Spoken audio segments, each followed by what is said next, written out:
Mr. President, last week, on Memorial Day, you gave a speech at Arlington National Cemetery. This is what you said, quote, "Last Memorial Day, I stood here and spoke about how the first time in 9 years, Americans were no longer fighting and dying in Iraq.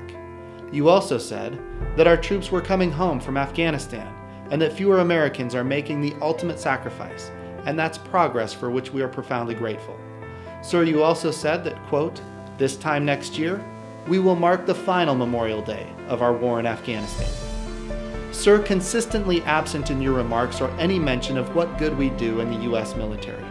Mr. President, those of us who have fought for and continue to fight for this country are looking for you to tell the world of our accomplishments, not just that we are dying for our country. Sir, dying for our country was not the objective, nor is leaving our accomplishment. Maybe you could talk about how we established representative government in 2 nations where brutal despots previously reigned.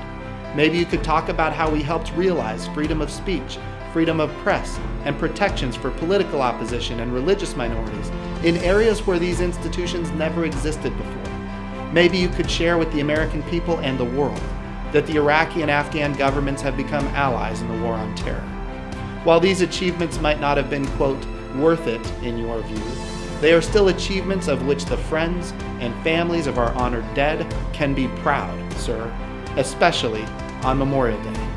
Mr. President, you would provide strong leadership if you would recognize the accomplishments of policies that maybe were not your own. It seems you believe that if you don't speak of what good we do in the military, the enemy will forget his evil ways and begin to love us. Sir, you cannot buy our security by appeasing our enemies. Even worse, this policy of peace without victory is insulting and demoralizing to those of us who serve or have served. And you cannot create a false legacy of peace by de-emphasizing the accomplishments of our military. Now let's set the record straight. People who like war least are those of us who have to fight in them.